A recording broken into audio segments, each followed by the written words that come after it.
মাতারি high মুজাহিদ পাড়া কে তুমি নাম ধরে ডাকো মাতারি তোমার পাশের বাড়ির তানিয়া বলছি।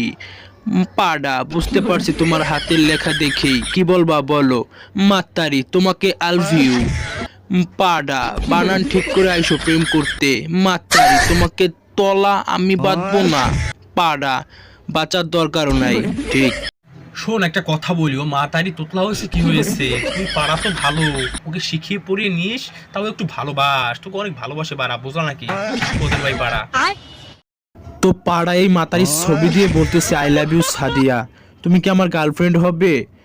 মাতারি বলতেছে তুই যে আমাকে প্রপোজ করিস তোর কি যোগ্যতা আছে আমার সাথে প্রেম করার? পাড়া যোগ্যতার কথা বলিস আমাকে? আমি গ্রামীণ সিম ইউজ করি, বাড়ি বালডা সিরেছো, 1 GB ইন্টারনেট আমি 100 টাকায় দিয়ে কিনি।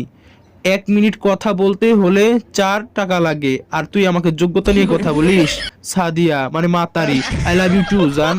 জুতা মার এই পাড়াকে, জুতা মার নলপাড়াকে, জুতা মেরে ওর মুখে ঝামা ঘষে ওকে বার করে দে বাড়া। ও যেন আর কোনো মেয়ের ছবি না দিয়ে ভালোবাসতে না পারে। ওর হিরো আলমের গান শোনা, ওই চঙ্গে চঙ্গে পঙ্গে পঙ্গে গানটা শোনা, ওর বাড়া ফেটে হাতে চলে আসবে বাড়া, তাড়াতাড়ি কর। ওর কানের বৃদ্ধি দিয়ে ওই বাড়া ঢুকিয়ে দে, মানে হিরো আলমের গানটা ঢুকিয়ে দে, যাতে ও ভালোবাসা কথা না বলতে পারে বাড়া।